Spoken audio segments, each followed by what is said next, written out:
This podcast is sponsored by Mad Hatter's Hideaway, 2334 Culver Road, Rochester, New York, 14609. Stop down today for all your smoke and vape accessories. Stay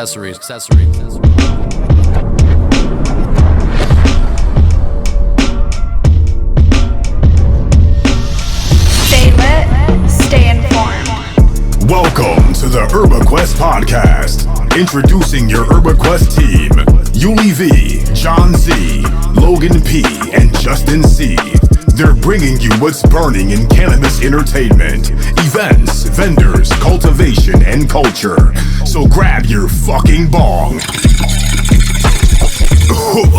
Damn son, who's the plug? And enjoy the show.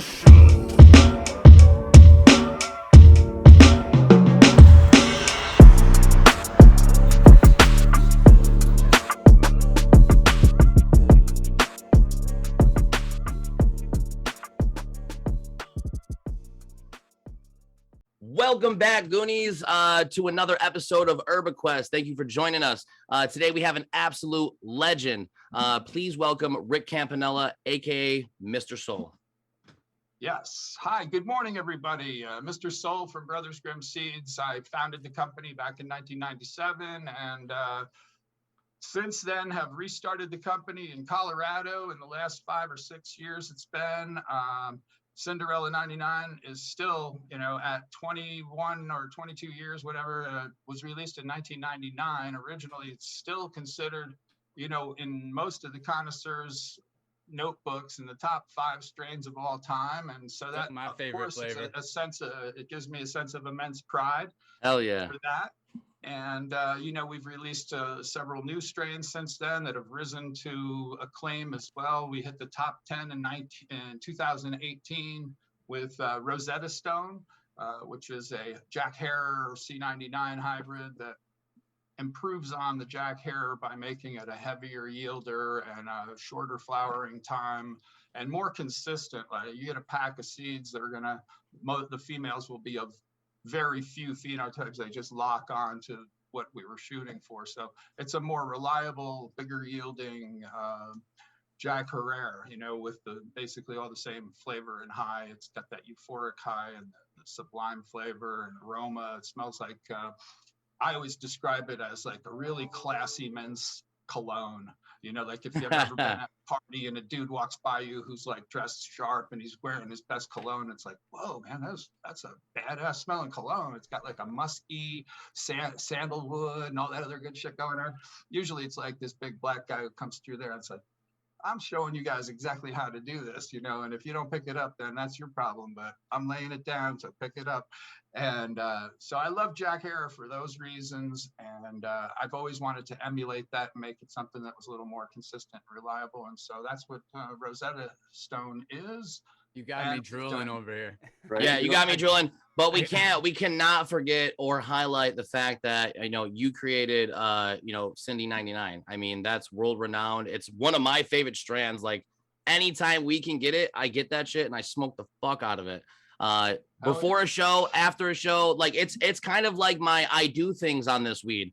So like if somebody asks me like, what does it do to you? I'll be like, dude, you want to clean your fucking house and feel great about it? Smoke that shit. I love Cindy 99, man. It's my favorite. Well, if I can just jump in at that moment, because you segue me beautifully into like, how did you come up with the name Cinderella?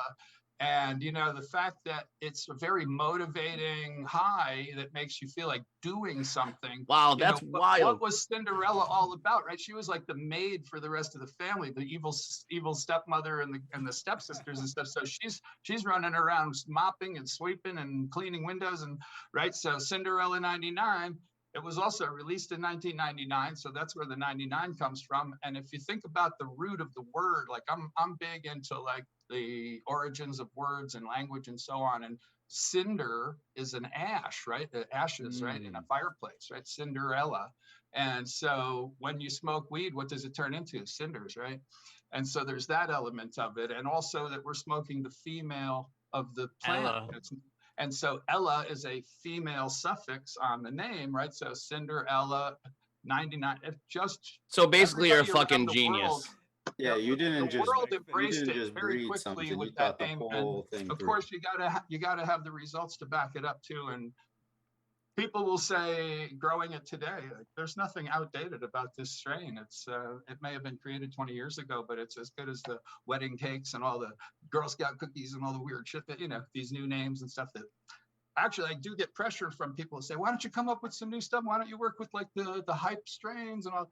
And I'm starting to turn in that direction and say, well, if there's anything that I think is really worth doing that with, let's do it, but I just didn't up until this point have any motivation to do that sort of thing. And, I have maybe 15 to 20 strains on the website at most. And that's because there's a reason for each strain being there. That's not a copy of something else. It's no two that are so much alike. There might as well just only be one of them there. You know what I mean? So that's been my philosophy. Right. Yeah. Honestly, that's one of the things I love. And to touch base on what you're saying a little bit ago about the consistency, kind of ties into what you're saying now. It's more quantity over, or the quality over the quantity. You know what I mean? Like you're not pumping out a strain like every single month, every other month, every year. You know what I mean? It's just like, maybe what you're once doing. a year, maybe twice a year at best. Right. And that's you're on a quest. Recently, we went through a period of time where the whole business shut down for a decade, basically, because, I started this all in a very hot place. I was in Boston, of all places, during Prohibition in the 90s. I could have done 30 years if the police ever discovered what was going on in my basement. You know what I mean? So I had an opportunity right after 9/11 had happened in 2001 to move back to Europe and to Belgium. And so I did that and sold the house and just got, a closed shop, because I thought, well, we've been doing this for 5 years. And in that environment with that much at risk, you want to say, haven't you been lucky long enough? Let's not push our luck. And so my partner and I both decided, let's close shop. I went to Europe and lived in Belgium for the next couple of years thinking, maybe here it's almost semi-legal and I can maybe get it off the ground. But the people there are pretty tight, as far as laws and regulations and so on. And they're not loosey-goosey about anything. So I found it was a little prohibitive. And after a couple of years, I came back to the States again. So I actually had a question about that when you originally kind of closed down shop in around 2002, if I'm not mistaken. Exactly. And then while you were off, if you will, before you reopened, were you still like actively breeding and just kind of not in the public eye, or kind of? I was taking almost like a semi-retirement, if you will. Like I didn't have to grow or breed or make anything any longer. I had seeds, of course, stored safely and clones that were with friends that if I needed them in future, that they'd be there, depending on how long that would take, and thankfully they were good for quite a long time. Guys they kept the clones. So during that time, I'm living, as I said, in Belgium for a couple of years. You don't really have to, I'm working full time as an engineer during the day. I'm not thinking about growing weed because it's so accessible. I can get on a train and have a pleasant 1 hour ride north into Amsterdam, not all the way to Amsterdam, but get over the border into Holland. And there are coffee shops, one of which I found the most amazing haze for sale in. And I don't think I've ever had as mind-bending a strain that I've ever smoked since. That was so amazing. And that was in the little town of Breda in the southern part of Holland when you just get over the border from Belgium. But to continue the story, I would just go maybe once a month and bring back enough to smoke for a month and then go again a month later, and it makes for a pleasant weekend. Maybe stay the night if you went all the way up to Amsterdam, come back, So it was a great lifestyle. I didn't need to grow, but I did bump into people who knew of me, Mr. Soul, in Amsterdam. Like, who was the guy? His name's escaping me right now, but he was like a fugitive from the law and everything for a while there. He was doing all that stuff on the moped. Yeah, maybe. But anyway, there was him and Shanti Baba and those people that live in Amsterdam. It's amazing that I can't remember that dude's name. It's like it's something that should be really automatic to me, but a lot of years of smoking, right? Anyhow, while there, it was just nice to be able to not grow, and I still had great weed and at my fingers whenever I wanted it. And then I came back to the States, and then that starts another whole thing. Then it becomes, okay, now you're living in the States again. It's not going to be, it was still Prohibition time. This was when did we start? I think Colorado got 2007, right? Was it 2007 or 12 maybe? I think it was more like 12. 2012. So 2012 is when you realize, like, there's actually a state now where they're doing weed legally. And it didn't occur to me right away because I was making good money and I'm working day. I'm a nuclear engineer. I did that professionally for 30 years or whatever, from getting out of college until only, that 10 years ago, roughly.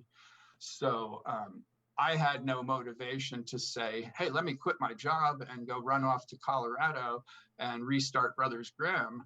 But the day did come in 2015 where the job I had was coming to an end. The owner of the company I worked for had died. His sons took over. They had an entirely different vision of how they wanted to run the company, and they were going to eliminate my position altogether.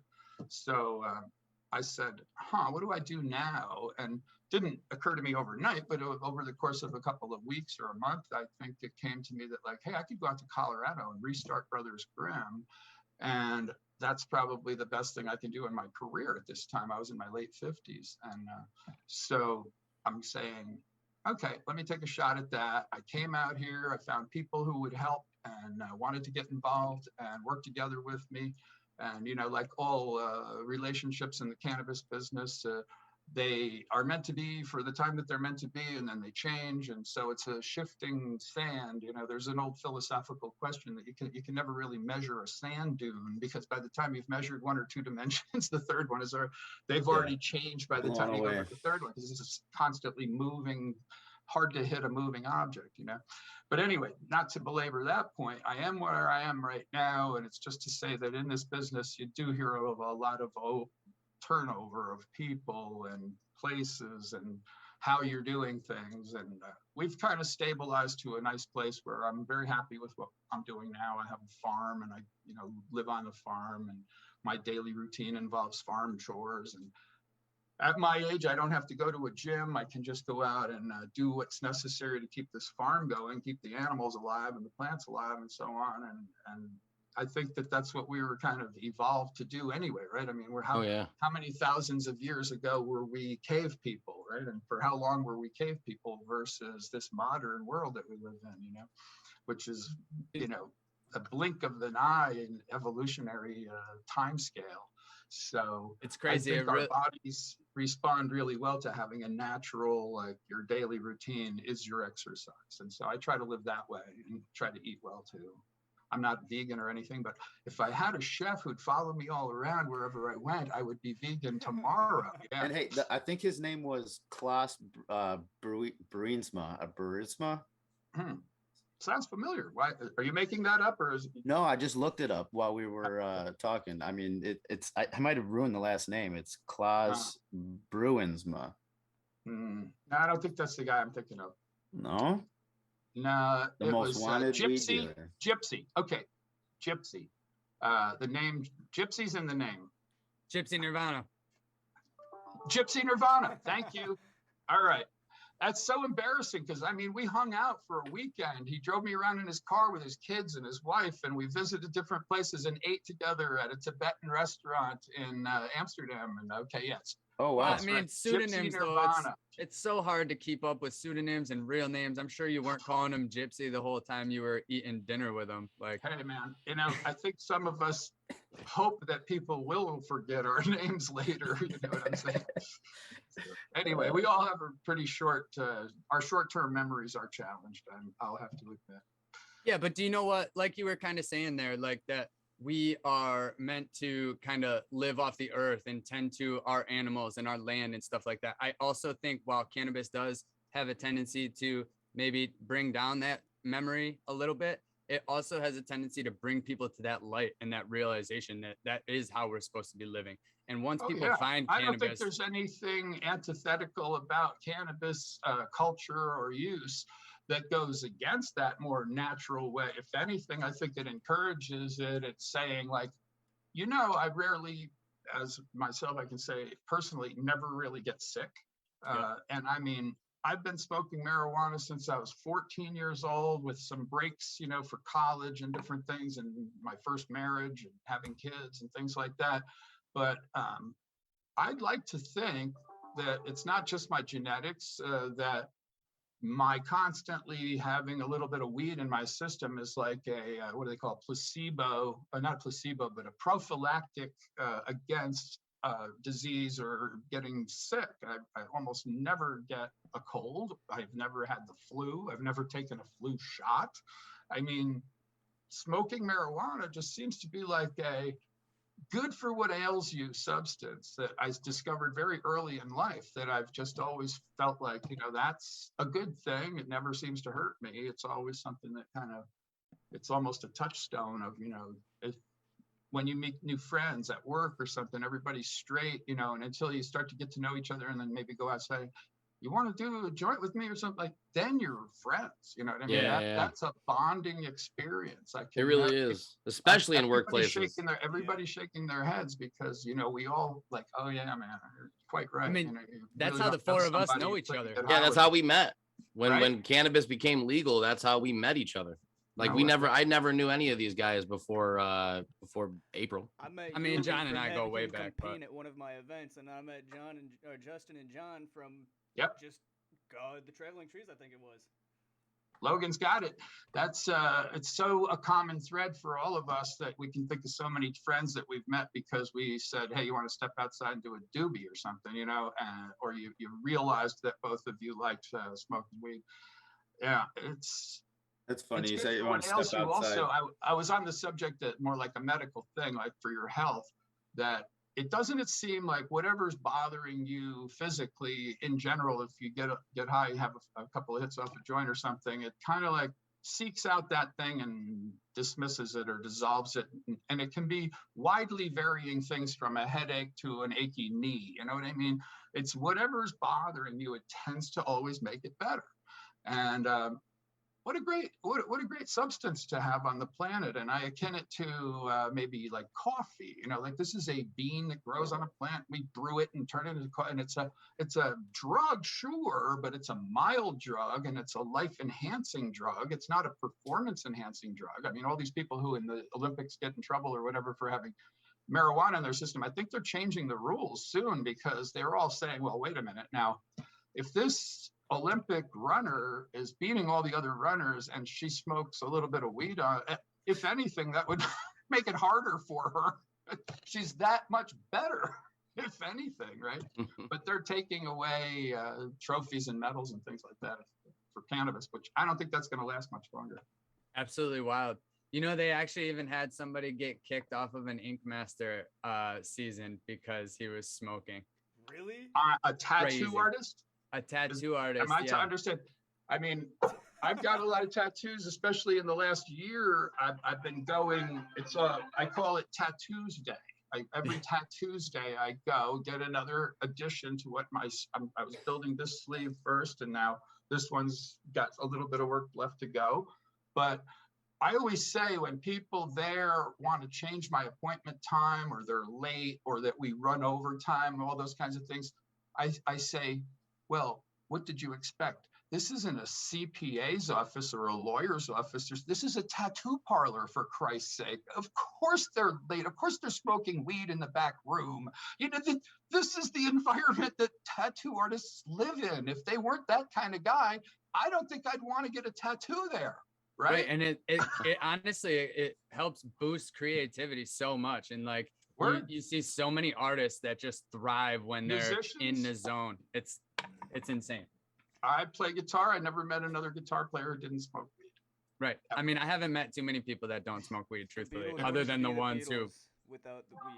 That reminds me, because I always used to think, like, I had this philosophy that I thought to myself, everybody smokes weed. It's just to what degree and how much they're willing to admit it to other people. Because like all these straight people I'd meet at work as an engineer and stuff, I'm thinking to myself, guy probably gets high on the weekends or maybe at night a little bit, but he'd never tell anybody about it at work, And I just think that almost everybody has that, like, well, it's not that I don't smoke pot at all, I feel like I can contest very to that rarely from working at go Mad to Hatters, from seeing all the people that come in to buy all like the detox kits and all the fake urine and everything like that. Like some of them are dressed in like $1,000 suits, and you could tell they're like doctors or physicians or something like of high excellence.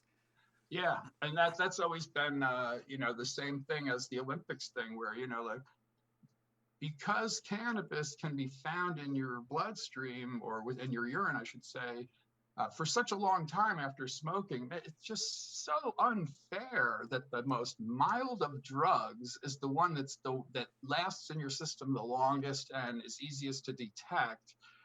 And it really ought to be ignored altogether, because like I say, I think it's more of a drug that's on the level of coffee. Agreed. Coffee will give you a pretty good buzz, won't it? I mean, you get going, whoa, hey. And there's all different types of coffees that'll fuck you up too. The real dark coffees, the lighter coffee. I mean, there's all different types of strands of coffee beans. So again, that Death Wish coffee.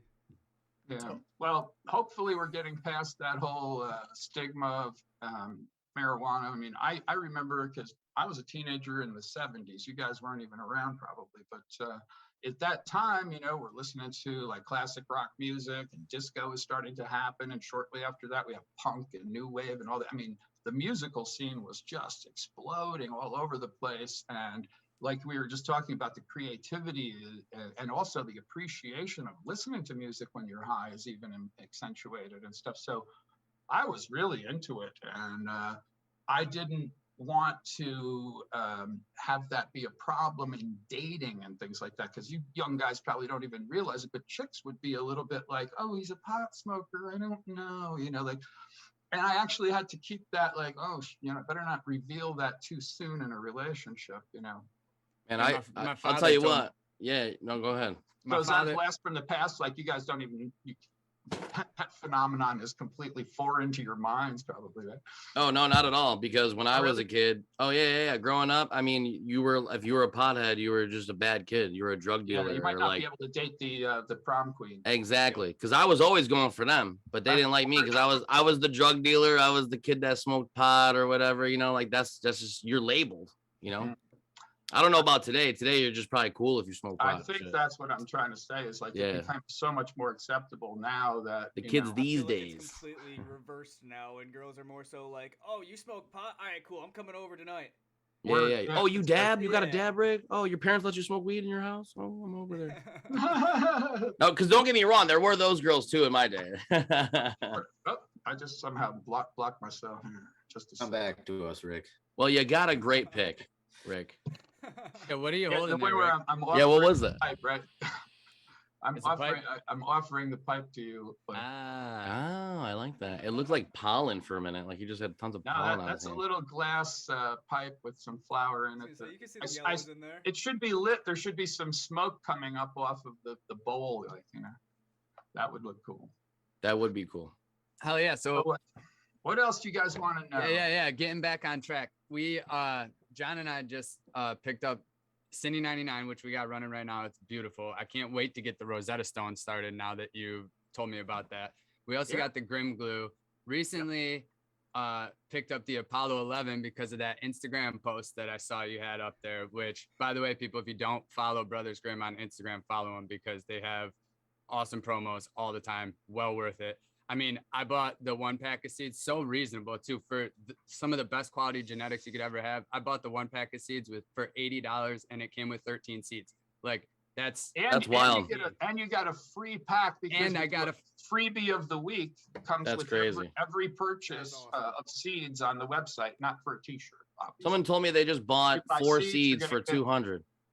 Yep, you're going to get a second pack of seeds with your order. That's varies each week. We change it. Usually this week it's the Space Queen XX, and we've run a lot of like limited edition small batches of seeds that we keep in the fridge that were from crosses that we did a few years ago. And headband skunk number 1. I mean, like you'll Apollo 13 Haze. I think I got one time. Yeah, I've got some stuff that I could still pull out that nobody's ever heard of, and maybe they've heard of it, but they never thought that it would be available. So, but anyway, the weekly. Like for example, come on, just you can't just throw that gem out there. Like, give us one, Rick. Well, like skunk #1, haze, northern lights. Dude. Crocs. Yeah. You just stop there. Fuck. Yeah. I want to be in that vault. Right? I wanna jump back to the Space Queen though, because Yeah, go ahead. that's a very, very apparently clouded story that I feel like we need to clarify for all of our listeners, because a lot of people are under the impression that it was a subcool creation, but that's not actually the story. So can you kind of give us the lowdown on what really is going on there with the Space Queen genetics? Yeah, absolutely. Well, like Subcooled has Space Queen in the crosses that he has created. So you have to look at it like, oh, okay, well, he's using Space Queen as a basic breeding ingredient, if you will, in a recipe. But that ingredient was gotten from somewhere else. He didn't make Space Queen, because Space Queen is a cross that Vic High and myself created by his Romulan cross to my Cinderella 99. And so what Vic did was he identified a male Space Queen that he liked, and he called it Space Dude. If you look back and you go through some of his YouTube videos and so on, or read any of the 2 books that he wrote, that I'm aware of anyway, where he'll list the lineage of the strains that he's putting forward, and Space Dude or Space Queen, the male, is the father of those seeds. And he didn't make any fem seeds, but I've started to do 100%. I'm dedicated to fem seeds. All my new crosses are all fem, and Space Queen included. So that was the first time now that we've gotten the original Romulan clone, which, if you've ever heard of Rev Diablo, he's another podcaster and Instagram cannabis community member who, is a brother to me and works with me and helps Brothers Grimm in many capacities.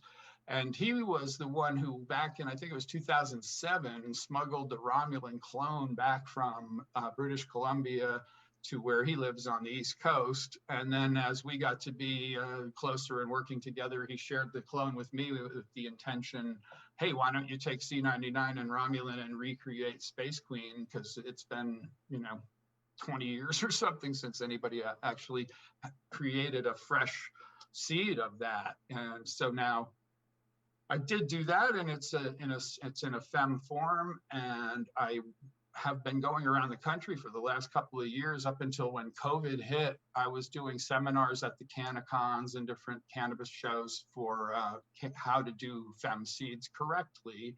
And we can dig deeper into that, but the bottom line is that I have a master's degree in nuclear engineering. I learned how to learn things at a very high level on a scientific level. And I would never make fem seeds before I, really did the research and learned, is there a way to do this right where you're not going to get hermaphrodites? And that was my biggest fear.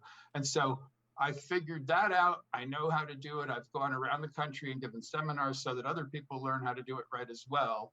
So when you do get fem seeds from me, they are going to be all female with no hermaphrodites. And I sell even to commercial clients who are growing tens of thousands of these seeds in one batch out in fields and so on. And they're reporting back like, perfect, we're super happy. Crazy.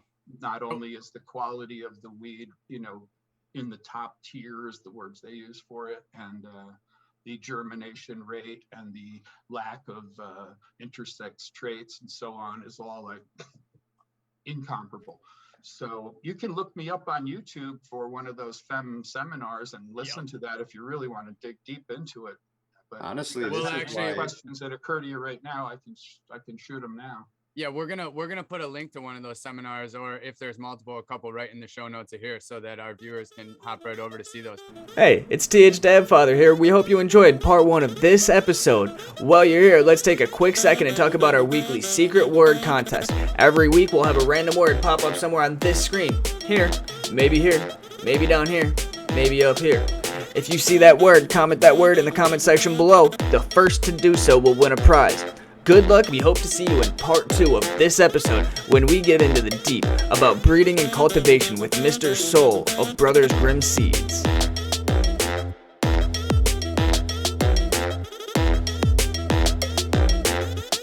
thank you for listening to this episode of the Urbanquest Podcast. Be sure to like, subscribe, and turn on post notifications, as well as follow the links below so you can stay lit and stay informed.